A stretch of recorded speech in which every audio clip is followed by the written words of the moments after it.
Due to the rapid pace of climate change, more than 30% of the world's vertebrate species have been lost since 1970, and droughts and floods have become increasingly commonplace. One of the most important steps an individual, family, corporation, or community can take to help reverse these trends is to cultivate a native plant garden.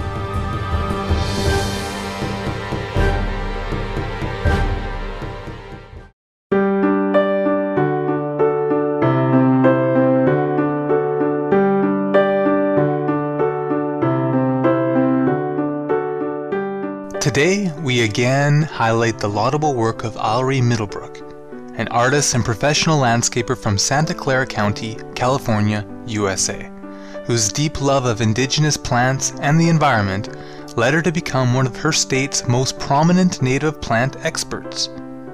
Ms. Middlebrook's book, Designing California Native Gardens, co-authored with renowned field botanist Dr. Glenn Keeter, has become the #1 best-selling book on the topic. In 2004, Ms. Middlebrook founded the California Native Garden Foundation, a charitable organization that provides information for those looking to design and create their own water-wise gardens with beautiful indigenous plants. Her conservation-minded landscape design firm, Middlebrook Gardens, has helped over 150 people, organizations, and communities to live more sustainably by starting native plant gardens. Middlebrook Gardens launched the Lose a Lawn initiative to raise awareness that lawns are not environmentally friendly and to encourage the public to replace their lawns with inexpensive, pesticide-free, low-maintenance native gardens that require little water. Ms. Middlebrook will now share some secrets about establishing a native garden that supports wildlife, reduces water consumption, and creates an abundant food source. We'll start with the native garden project that turned a family yard into a sustainable, edible oasis.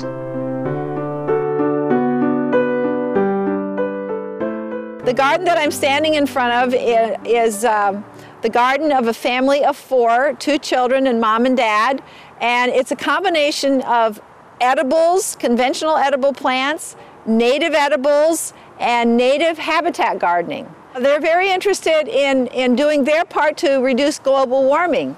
And so what we've done here in their garden is to employ as many principles in sustainable garden design so that they can leave as little impact on Mother Nature as 4 people possibly could.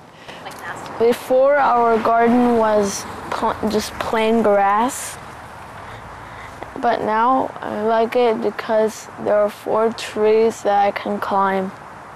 I like my garden because it's now more interesting and it's much more fun, and that's all. My favorite part of the garden is the fact that it's now an edible garden. The driveway was the least favorite part of the whole house, and it was just a big slab of concrete.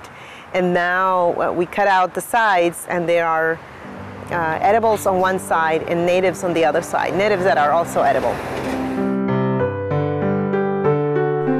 Middlebrook Gardens emphasizes water conservation in its designs by returning water to the aquifer and using berms, a natural approach derived from permaculture or the design of human habitats and farms to mimic nature.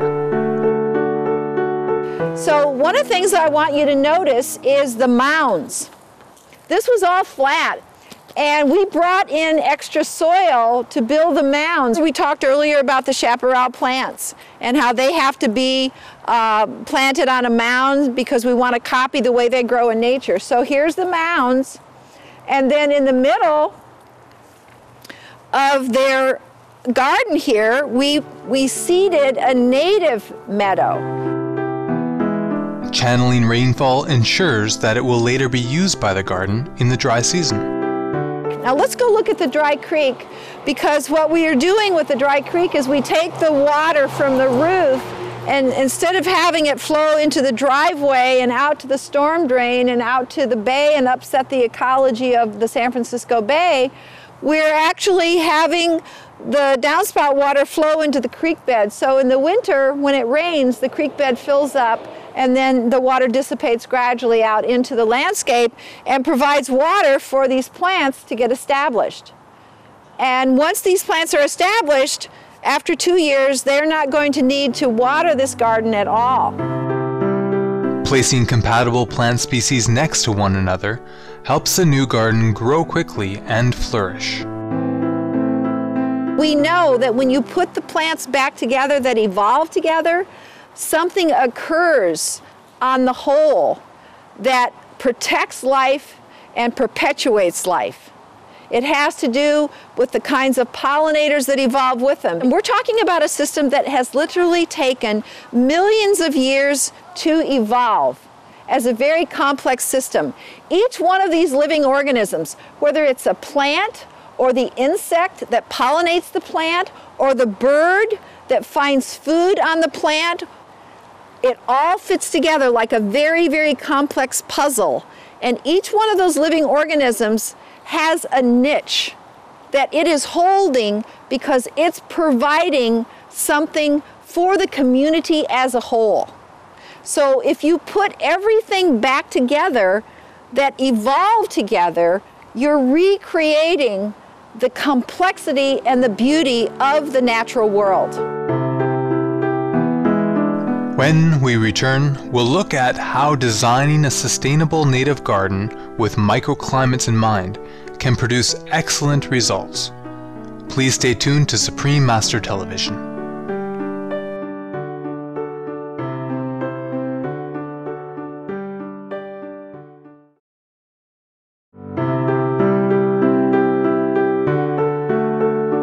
Welcome back to Planet Earth, Our Loving Home, where we are focusing on gardens featuring indigenous plants with Alrie Middlebrook.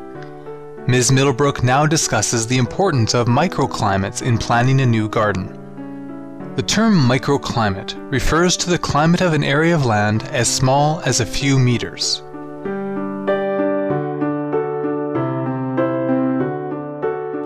I want to talk a little bit about microclimates of an individual lot, and how learning about the microclimates of your own garden will help you make decisions about what plants are going to grow in your specific microclimates. So here we've got two sections of gardening here on both sides of the driveway.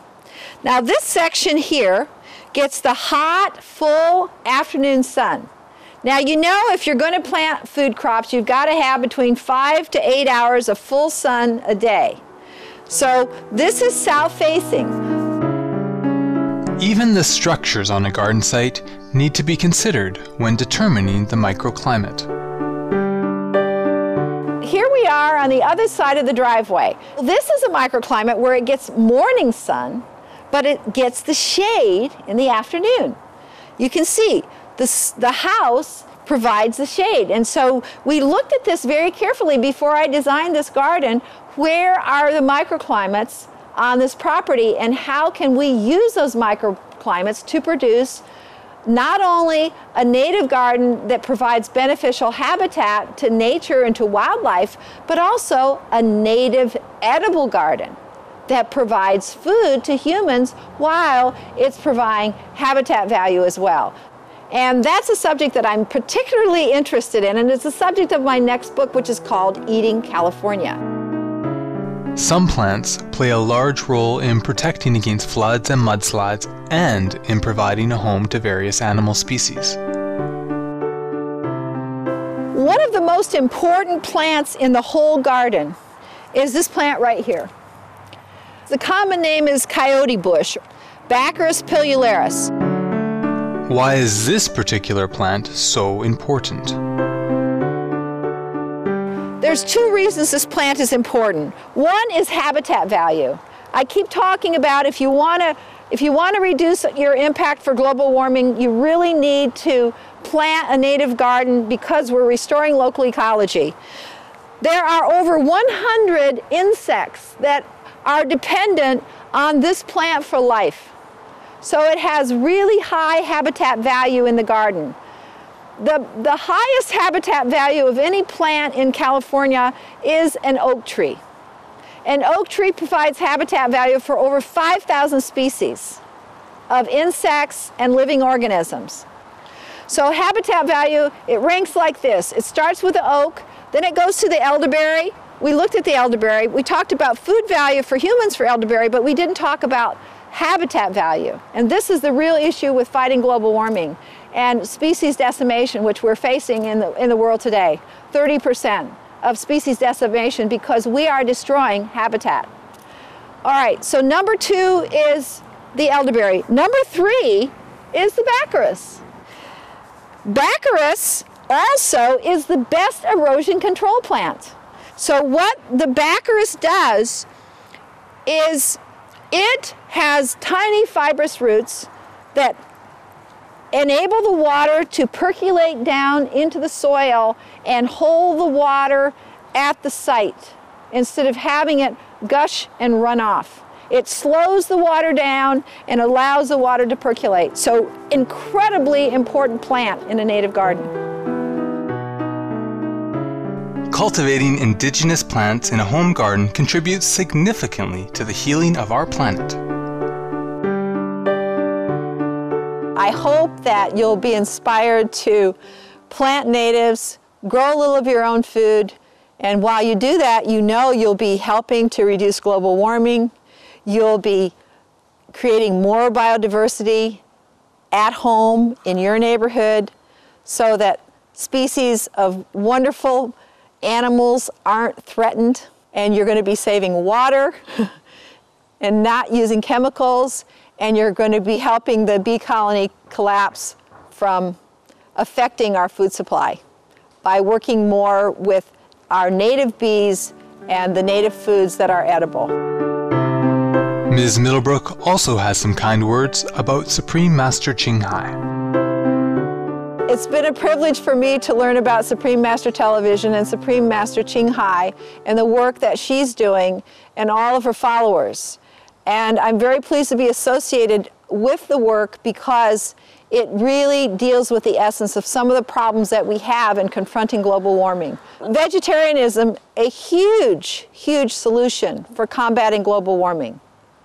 You know, if Americans could get away from eating a half a pound of meat a day, we'd be a long way toward really counteracting the impacts of global warming in our society. So kudos to all of you for all that you're doing to get the message out to the world. We sincerely thank Miss Alrie Middlebrook for taking the time to inform us about cultivating a bountiful native garden. May this wonderful, earth-friendly practice spread quickly around the world. Coming up next is enlightening entertainment after noteworthy news. May gardening bring you many hours of joy. For more details, please visit www.suprememastertv.com/AW.